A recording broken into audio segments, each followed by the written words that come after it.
Baruch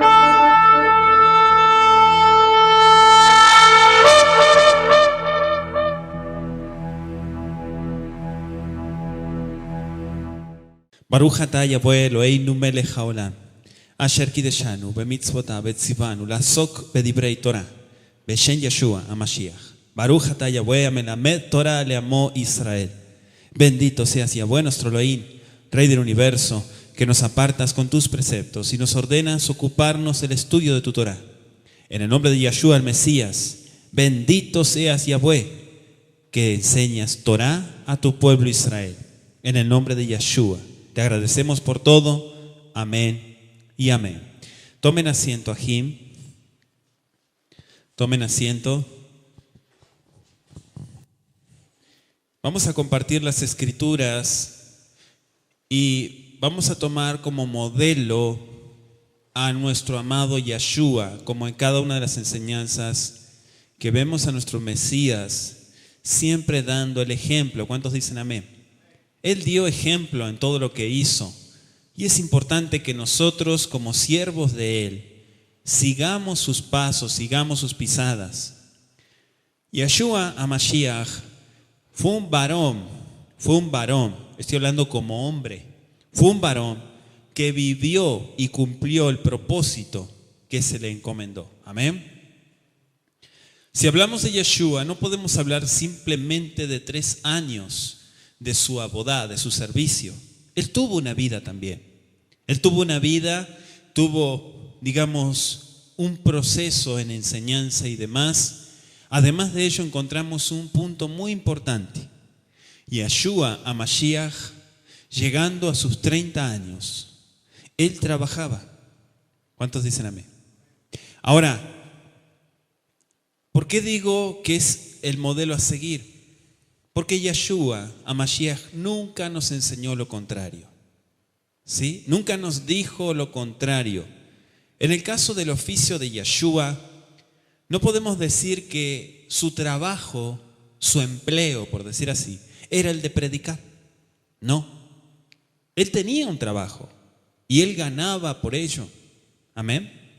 Entonces, es importante ver eso. Cuando se oye decir personas que viven de la obra, ¿sí?, que no trabajan, simplemente están recibiendo de la obra, eso no es bíblico. No es bíblico para nada. O sea, Yeshua no aprueba eso. Cuando yo veo líderes que dicen eso, automáticamente tiene que venir la enseñanza, no la reprensión, la enseñanza. ¿Qué diría Yeshua respecto a tu situación? ¿Está bien eso? La respuesta es no. ¿El obrero es digno de su salario? Mentira, eso no es así. Está refiriéndose a que cada persona trabaja y recibe una paga, pero en ningún momento la Escritura nos enseña que una persona tiene que vivir de lo que hace predicando. Amén. Si le preguntamos a cualquier persona cuál era el oficio, la profesión de Yeshua, ¿qué es lo que la mayoría de las personas responde? A ver, amados aquí, por ahí. Carpintero, ¿verdad? ¿Realmente fue carpintero? ¿Podemos decir con seguridad que Yeshua HaMashiach trabajaba de carpintero? ¿Que hacía muebles?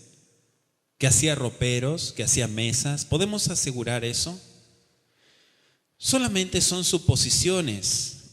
Sí tenemos, y vamos a ver algunos versículos, tenemos relación de que se le llamó el hijo del carpintero. Pero no dice la Escritura que él era carpintero. Claro, muchos deducen y dicen, era muy común en Medio Oriente que el hijo siguiera la profesión del padre. Como Yosef era carpintero, entonces él también fue carpintero y ya le ponen el título de carpintero. Pero la Escritura no dice eso. Amén. Otros dicen que él era rabino, ¿sí? Que ese era el oficio, la profesión de Yeshua. Él era un rabino. Y vamos a explicar también ese punto. Para poder reconocer cuál era el oficio o la profesión de Yeshua, nosotros sin lugar a duda tenemos que estudiar las costumbres, el estilo de vida de los hebreos del primer siglo. Amén. Tenemos que explicar primero qué significa ser rabino. Rabino. Bueno, rabino es una palabra latinizada que viene de la expresión Rav. Rav. ¿Sí? Resh, Bet, Rav. Si bien sabemos que la expresión, para los que ya están estudiando hebreo y conocen algo de hebreo, es en realidad un adjetivo, pero también se le utilizó esta palabra hebrea para hablar de una persona o un puesto, Rav. ¿Sí? La expresión Rav en sí significa más, significa mucho, significa grande. ¿Sí? Por eso recién cantábamos, Aneni verav hasdeja. Respóndeme en tu abundante misericordia. Rav hasdeja. Entonces, esta palabra hebrea que significa más, mucho, grande, también en la época, en el siglo I, se utilizaba, escuche muy bien, para referirse a un alto oficial o a un oficial de un ejército, un Rav. Dice Jeremías capítulo 39, vamos a ir a Jeremías 39, versículo 13. Jeremías 39, versículo 13. Dice así: envió por tanto Nabuzaradán, capitán de la guardia, y Nabuzazban, el Rabsaris, Nergal Sarecer, el Rachmag, y todos los príncipes del rey de Babilonia. Este versículo 13, 4 veces menciona la palabra Rav. Nabuzaradán, Rav de la guardia, aquí dice comandante. Nebuzazban, un Rav principal, un oficial principal. Nergal Sarecer, un alto funcionario, un Rav. Y todos los demás Rabim, los oficiales del rey de Babilonia. Entonces vemos que la Biblia, la expresión Rab, porque algunas personas se preguntan y dicen, ¿era Yeshua un rabino? En los tiempos de Yeshua, la expresión Rab era utilizada para referirse al amo de un esclavo o al amo de un discípulo. Escuchen muy bien esto. El término rabí significa mi amo, rabí, ¿sí? Mi amo. Amo se le decía también al que le enseñaba la Torá, no simplemente aquel dueño de la casa. Era un término de respeto usado, ya sea, como dijimos, por un esclavo para dirigirse a su amo o por un discípulo para referirse a su maestro. Sí, mi amo. Sí, rabí. Cuando Yeshua empieza su servicio, vemos que era reconocido por todos. Amén. O mejor dicho, toda clase de personas se dirigía a él como un rabí, como un principal. Amén. Mateo 19, 16. Vaya usted anotando. Mateo 19, 16. Dice la Escritura: entonces vino uno y le dijo, Maestro bueno, ¿qué bien haré para tener la vida eterna? Un hombre rico lo llamaba Rabí. ¿Sí? Rabí. Mateo 22, un poquito más adelante, versículo 35 y 36, dice la Escritura: y uno de ellos, intérprete de la Torá, preguntó por tentarle, diciendo, Maestro, ¿cuál es el gran mandamiento de la Torá? Un experto de la Torá.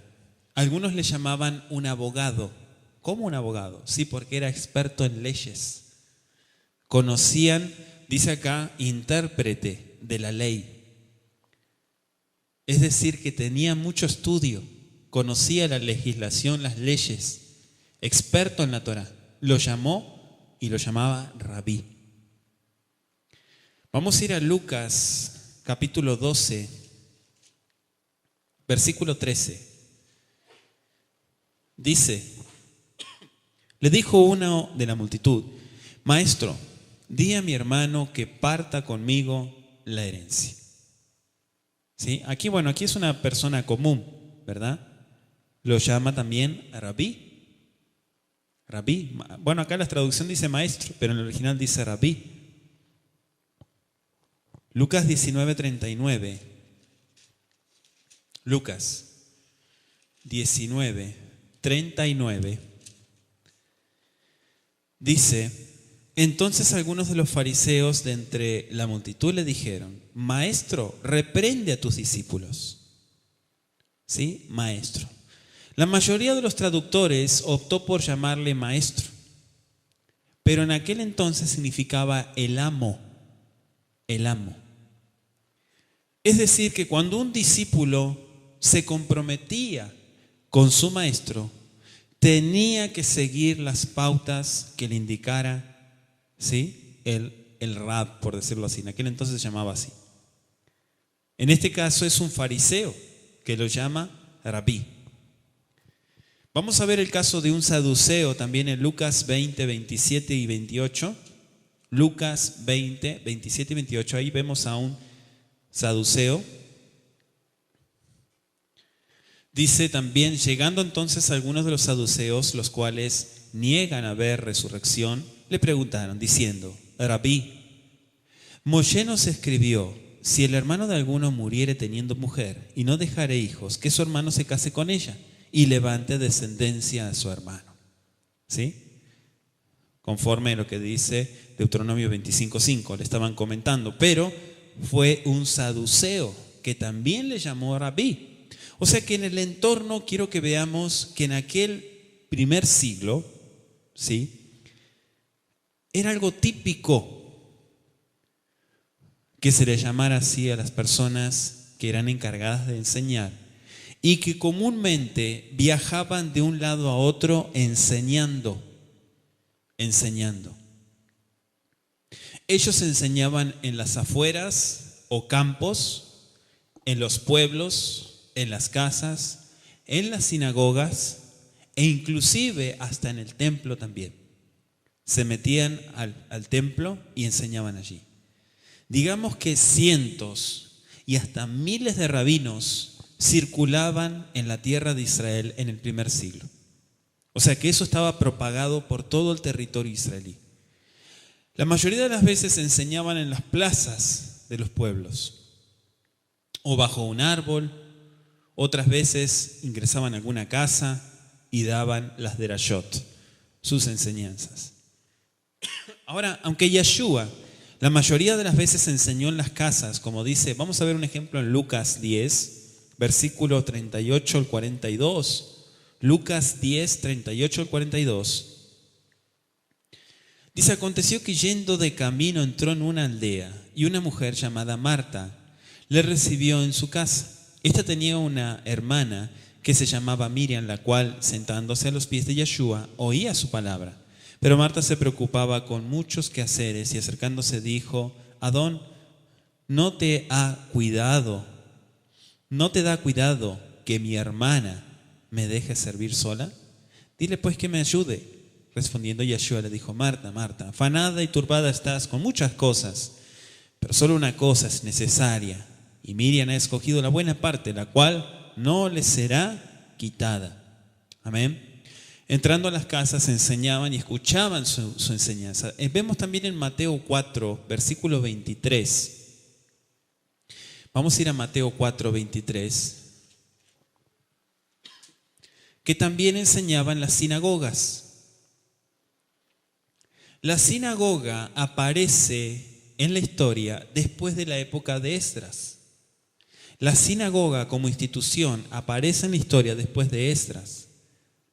Dice Mateo 4, 23, ¿lo tienen aquí? Y recorrió Yeshua toda Galilea, enseñando en las sinagogas de ellos y predicando el evangelio del reino y sanando toda enfermedad y toda dolencia en el pueblo. ¿Cuál pueblo? El pueblo de Israel. Amén. También vemos a Yeshua en Mateo 21 que predicaba en el templo. Claro, el templo estaba en pie. Mateo 21, verso 23. Cuando vino al templo, los principales sacerdotes y los ancianos del pueblo se acercaron a él mientras enseñaba y le dijeron: ¿con qué autoridad haces estas cosas y quién te dio esta autoridad? Le preguntaban. ¿Qué estaba haciendo Yeshua? Enseñando. También lo vemos a Yeshua, un poquito más atrás en Mateo 14, 13, que enseñaba en las afueras o en los campos abiertos, también iba a enseñar. Mateo 14, verso 13. ¿Lo tienen aquí? Dice: oyéndolo Yeshua se apartó de allí en una barca a un lugar desierto y apartado. Y cuando la gente lo oyó, le siguió a pie desde las ciudades. O sea que se fueron de las ciudades para ir a escuchar la enseñanza. Mateo 15, versículo 29 dice, un poquito más adelante: pasó Yeshua de allí y vino junto al mar de Galilea, y subiendo al monte se sentó allí. Allí, obviamente, él no solamente sanaba, sino que daba la palabra, enseñándola.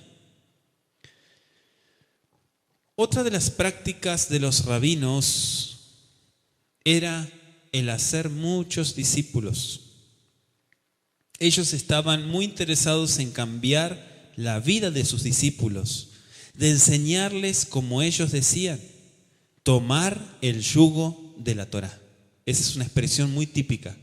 Le enseñaban a tomar el yugo de la Torá.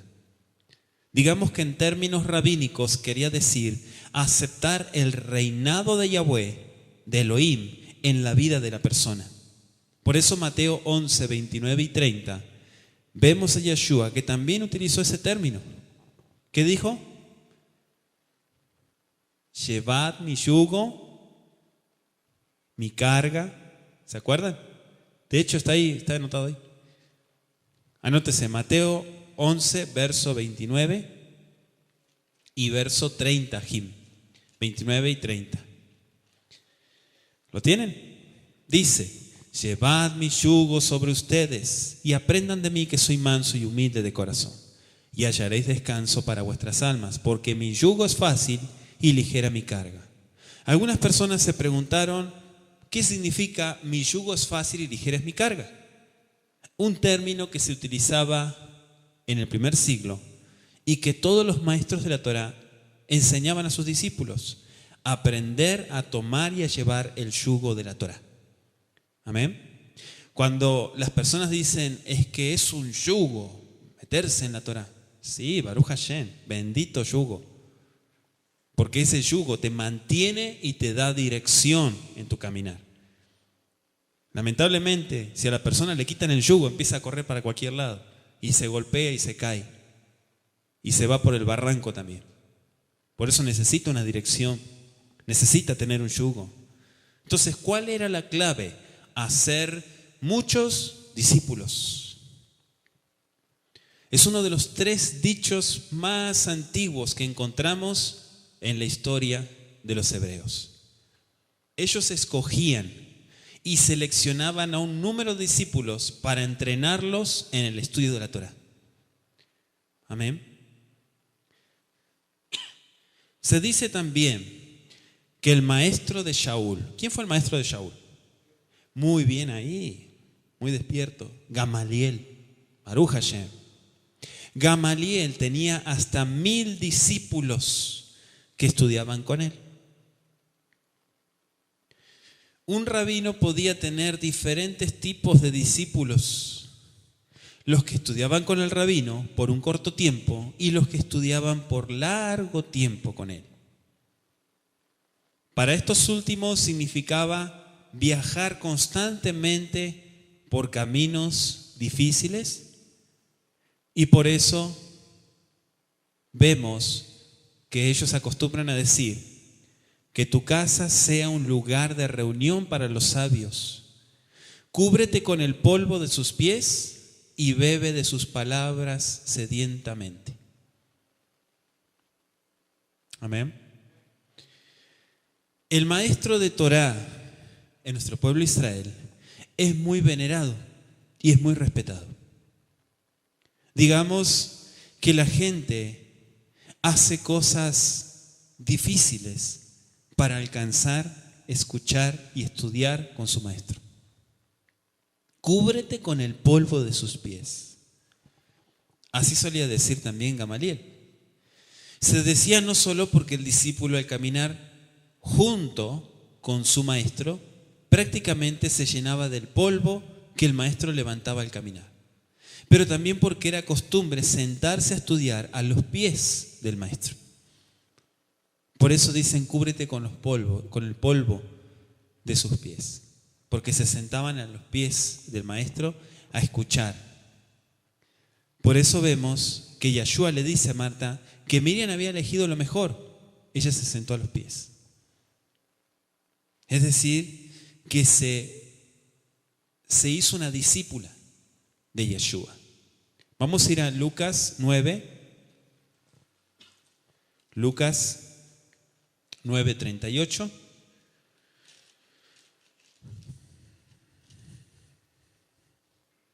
Al verso 42. Amén. Y he aquí, un hombre de la multitud clamó diciendo: Rabí, maestro, te ruego que veas a mi hijo, pues es el único que tengo. Y sucede que un espíritu le toma y de repente da voces y le sacude con violencia y le hace echar espuma, y estropeándole a duras penas se aparta de él. Y rogué a tus discípulos que le echaran fuera y no pudieron. Respondiendo Yeshua dijo: oh generación incrédula y perversa, ¿hasta cuándo he de estar con vosotros y os he de soportar? Trae acá a tu hijo. Y mientras se acercaba el muchacho, el demonio le derribó y le sacudió con violencia.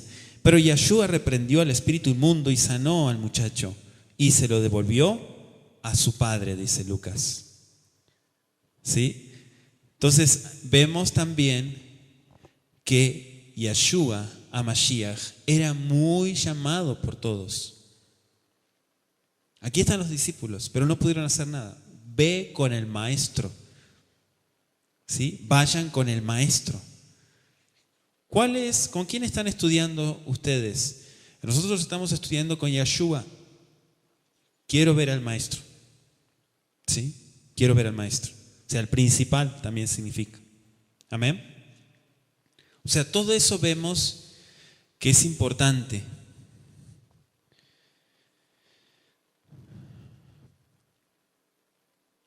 Dice también, quiero leer esta porción, Marcos 9, versículo 38.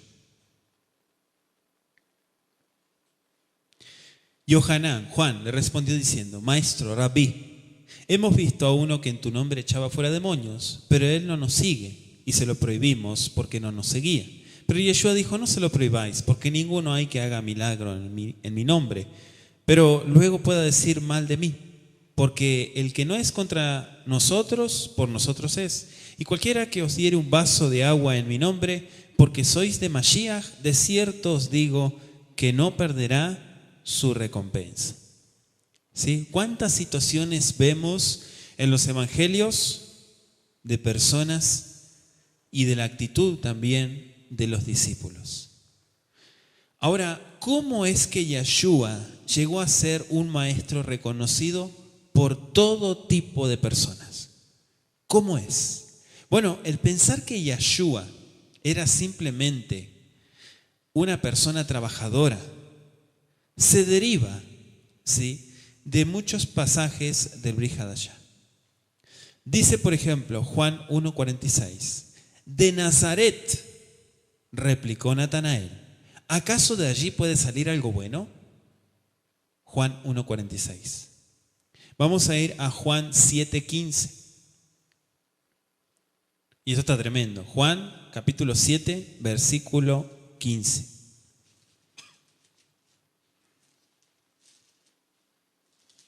Y cuando usted lo tenga me dice amén.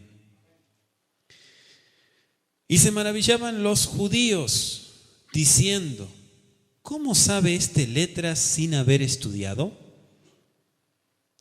Otra vez, ¿cómo sabe este letras sin haber estudiado? La palabra letras se supuso la ley escrita y las tradiciones no escritas que fueron enseñadas en las grandes escuelas de Jerusalén. La misma palabra es traducida como aprendiendo en el libro de Hechos, capítulo 26, verso 24.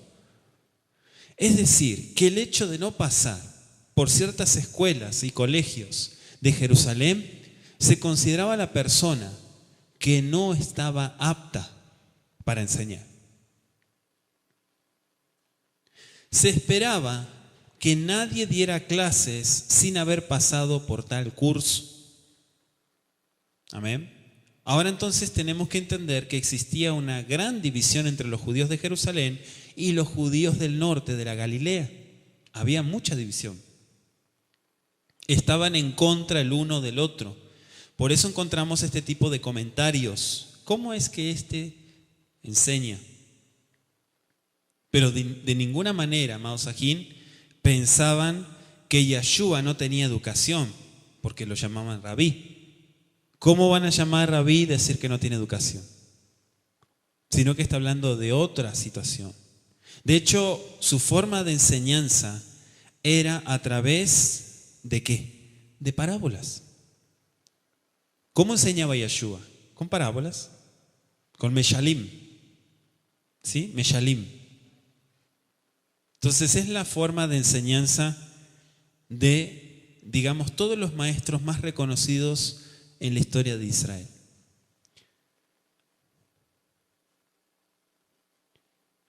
Nuestro Aj decía que la mayoría dice que es carpintero, ¿verdad? Que fue carpintero. ¿Podemos asegurar eso? No. ¿Fue realmente Yeshua un carpintero? Bueno, primero tenemos que empezar buscando en el hebreo cuál es la expresión que aparece. ¿Yeshua era carpintero?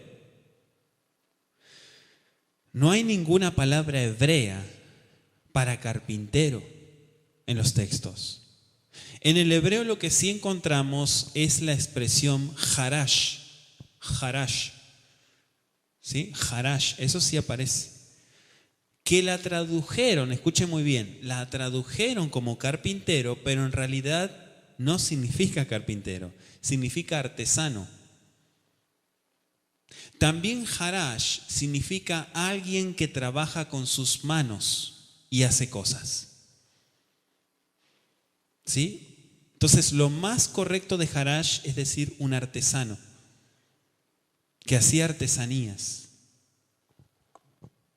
También en otras palabras, harash se refiere a una persona que tiene un arte de algo. Por ejemplo, esa expresión en la Torá la utiliza Moshe en Éxodo 35:35. Vamos a revisarlo, Ajim. Shemot 35:35.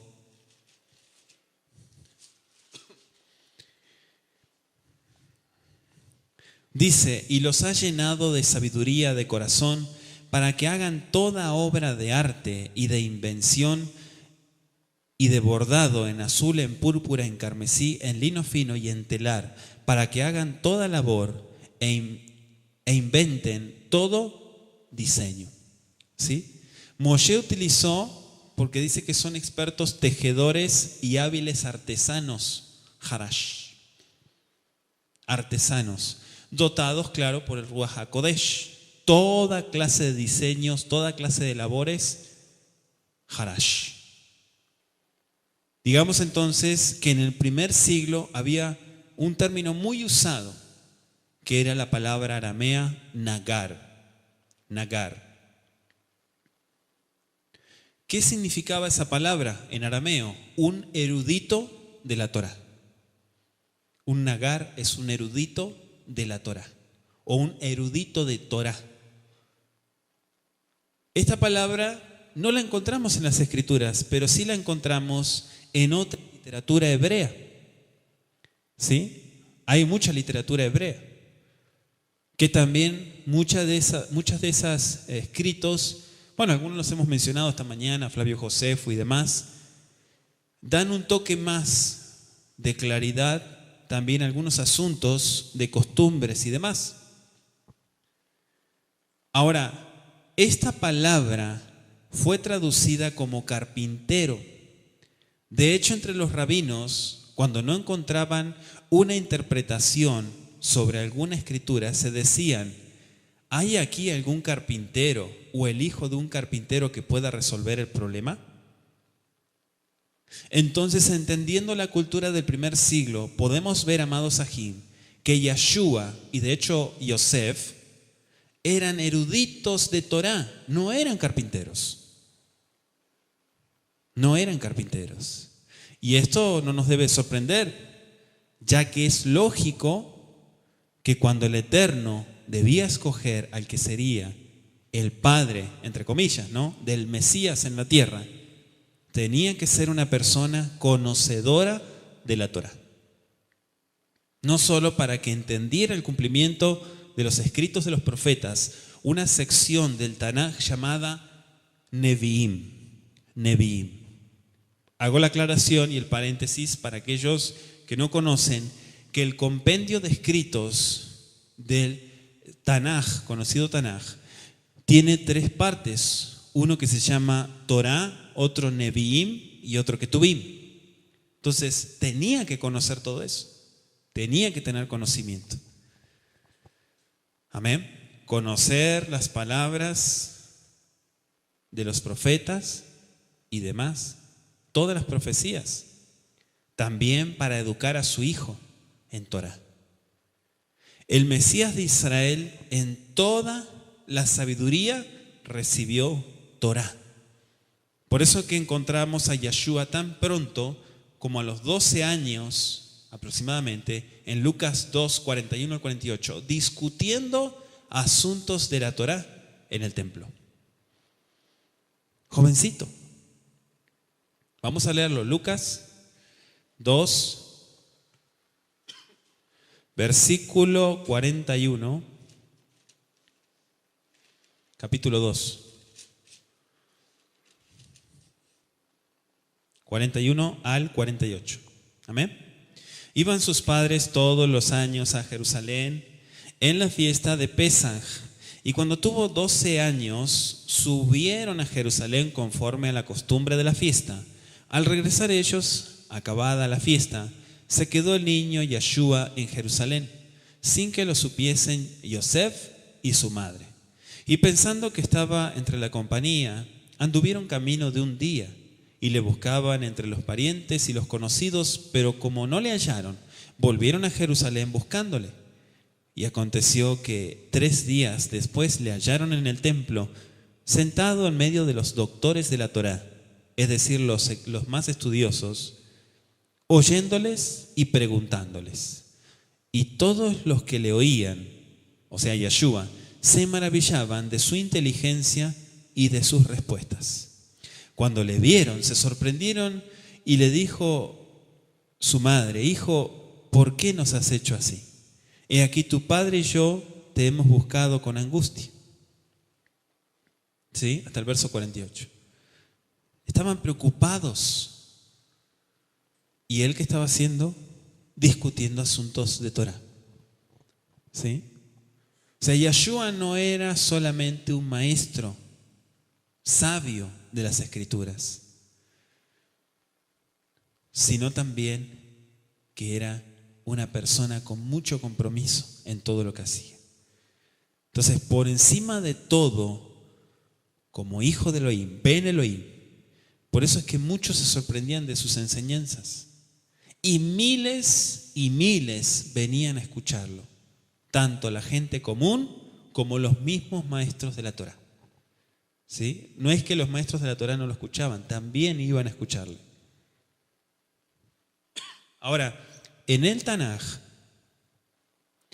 vemos también que tanto los sacerdotes, los profetas y los reyes eran instrumentos y representantes especiales de Elohim. Repito, los sacerdotes, y ya estuvimos estudiando parte de lo que es el sacerdote, los profetas y los reyes. Amén. De hecho, hay 2 libros. Bueno, uno dividido 2 en la Biblia que se llama el libro de los reyes. O sea, los reyes eran muy importantes. ¿Por qué? Porque eran representantes especiales de Elohim aquí en la tierra. Ahora, a través del servicio de Yeshua era edificado el pueblo, así como desde la antigüedad, tanto sacerdotes como profetas y reyes. ¿Cuál era su trabajo? Edificar al pueblo. Deuteronomio, capítulo 17. Vamos a ir a Devarim 17, versículo 14. Y son también los preceptos para un rey. Dice: cuando hayas entrado en la tierra que Yahweh tu Elohim te da, y tomes posesión de ella y la habites, y digas: pondré un rey sobre mí, como todas las naciones que están en mis alrededores, ciertamente pondrás un rey sobre ti, al que Yahweh tu Elohim escogiere. De entre tus hermanos pondrás rey sobre ti. No podrás poner sobre ti a hombre extranjero que no sea tu hermano. Pero él no aumentará para sí caballos, ni hará volver al pueblo a Egipto con el fin de aumentar caballos, porque Yahweh os ha dicho: no volváis nunca por este camino. Ni tomará para sí muchas mujeres, para que su corazón no se desvíe, ni plata ni oro amontonará para sí en abundancia. Y cuando se siente sobre el trono de su reino, entonces escribirá para sí en un libro una copia de esta Torá, del original, que está al cuidado de los sacerdotes levitas. Y lo tendrá consigo, y leerá en él todos los días de su vida, para que aprenda a temer a Yahweh su Elohim, para guardar todas las palabras de esta Torá y estos estatutos, para ponerlos por obra, para que no se eleve su corazón sobre sus hermanos, ni se aparte del mandamiento a diestra ni a siniestra, a fin de que prolongue sus días en su reino, él y sus hijos en medio de Israel. Amén. Entonces acá vemos claramente a Jim la importancia que el rey, como representante de Elohim, tiene que ser estudioso y conocedor de la Torá. De hecho, en Deuteronomio 18, 22, dice: si el profeta hablara en nombre de Yahweh y no se cumpliere lo que dijo, ni aconteciere, es palabra que Yahweh no ha hablado. Con presunción la habló el tal profeta, no tengas temor de él. O sea, fíjense en que todos tenían que ser dirigidos por Yahweh mismo. En el Brit Hadashah, por ejemplo, a Yeshua también lo vemos como un sacerdote en el libro de la carta a los Hebreos, y en otras porciones lo vemos como un Nebí, que es un profeta, y también lo vemos como el Melech, como el rey, cumpliendo cada uno de los propósitos. Vamos a ir a Hebreos 4, versículo 14. Hebreos 4, 14.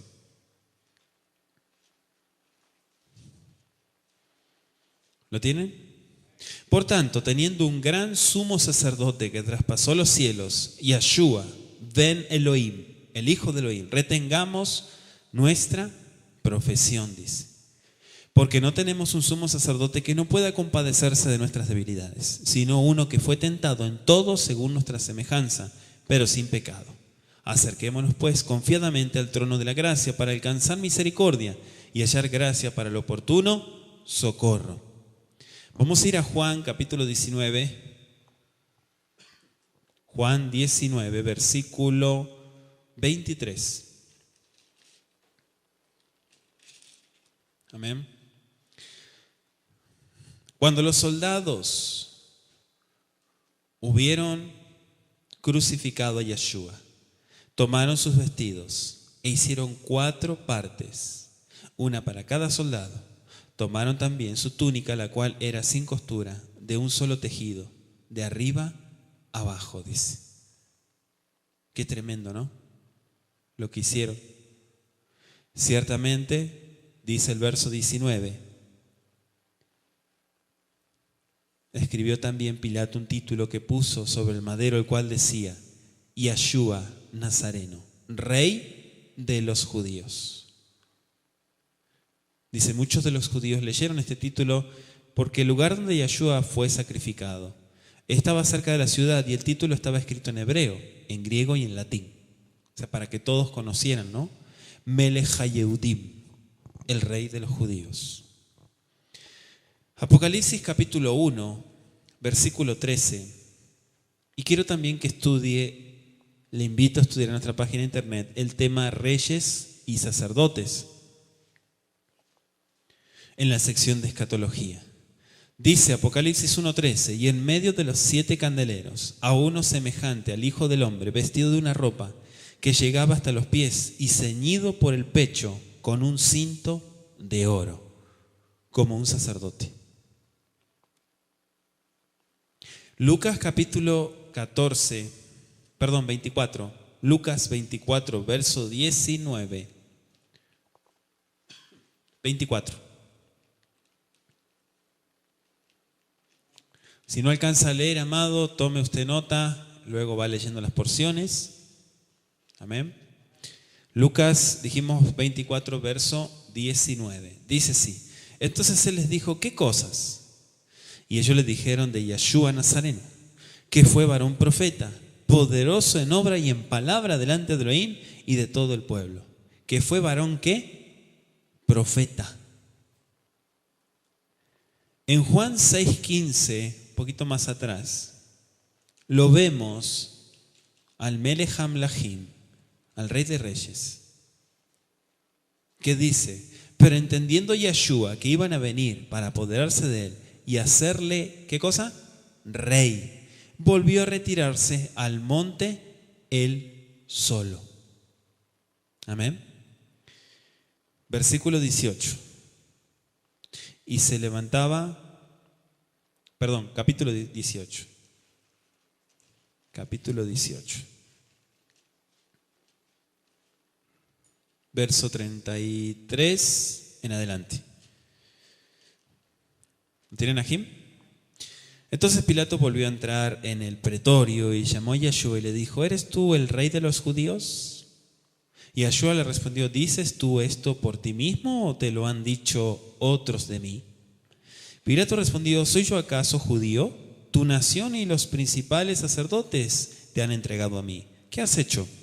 Respondió Yeshua, mi reino no es de este mundo.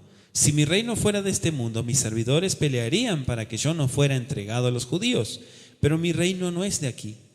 Le dijo entonces Pilato, luego, ¿eres tu rey? Respondiendo Yeshua, tú dices que yo soy rey.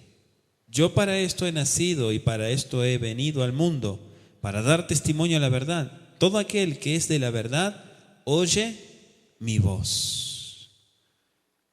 Bendito sea el Eterno por sus palabras. Aquí vemos claramente cuántas porciones, ¿verdad?, ilustran a Yeshua en cada una de los trabajos que él llevó a cabo. La primitiva congregación entendió el papel importante que Yeshua tenía. Yeshua HaMashiach jamás descansó su cabeza, sino que llevó a cabo todo lo que el Eterno le encomendó. Tenía la función profética de proclamar las maravillosas obras de Yahweh Sebaot. Primera de Pedro, capítulo 2. Primera de Pedro, capítulo 2, verso 9 y 10. Nos dice el Eterno, mas vosotros, ustedes, son linaje escogido, real sacerdocio, nación santa, es decir, un pueblo apartado, adquirido por Elohim, para que anunciéis las virtudes de aquel que os llamó de las tinieblas a su luz admirable. Vosotros, ustedes, que en otro tiempo no eran pueblo, pero que ahora sois pueblo de Elohim, que en otro tiempo no habíais alcanzado misericordia, pero ahora habéis alcanzado misericordia. Bendito sea el Eterno por sus palabras que Abba Kadosh nos dio para que nosotros testifiquemos. Yeshua es el mejor ejemplo a seguir en todo lo que llevó a cabo. Claro que el Eterno no nos pide que nosotros seamos torturados en un madero. Él no nos pide eso. Pero ciertamente Él nos pide que sacrifiquemos la carne y que nosotros cada día sepultemos eso para nacer más en su Ruaj. Amén. Que si su Ruaj HaKodesh está en nosotros, ciertamente somos libres. Estamos en la libertad. Así que es importante ver a través de la Escritura que Yeshua en todo momento, Él hizo la obra que se le encomendó. Pero así también, si retrocedemos un poquito más los años, antes de que Él empiece todo este servicio que estuvimos viendo, ¿quién era Él? Era una persona trabajadora. Amén. Entonces es un modelo también para que muchas personas que son bastante débiles y flojas en muchas áreas de su vida se esfuercen y den lo mejor de sí. Todos debemos de esforzarnos cada día. No podemos decir que es suficiente lo que hacemos. Siempre hay más cosas por hacer. Amén, Ajim. Así que recuerden que todo va equilibrado. Yeshua HaMashiach nos dio las armas espirituales para guerrear y cada día ser levantados y investidos con poder de lo alto. Amén, Ajim. Así que nuestro Abba Kadosh en este tiempo traiga renovación sobre toda la congregación israelita, que el Rey Eterno dé renovación en el nombre de Yeshua. Abba bendito, gracias te damos, Padre, porque eres bueno, porque para siempre es tu bondad y tu misericordia. Abba, cuántas enseñanzas tú nos das, y sabemos, Padre, que eres el Maestro por excelencia. Sabemos, Rey Eterno, que has dado ejemplo para que nosotros sigamos tus pisadas. En el nombre de Yeshua, Padre bendito, gracias por alimentar nuestra fe y saber en quién hemos creído y a quién servimos. Todá Rabá leja Yahweh Sebaot por cumplir tu propósito y por seguir levantando corazones para tu servicio. Beshen Yeshua HaMashiach. Que así sea, Padre eterno. Todá Rabá leja. Amén. Ve amén.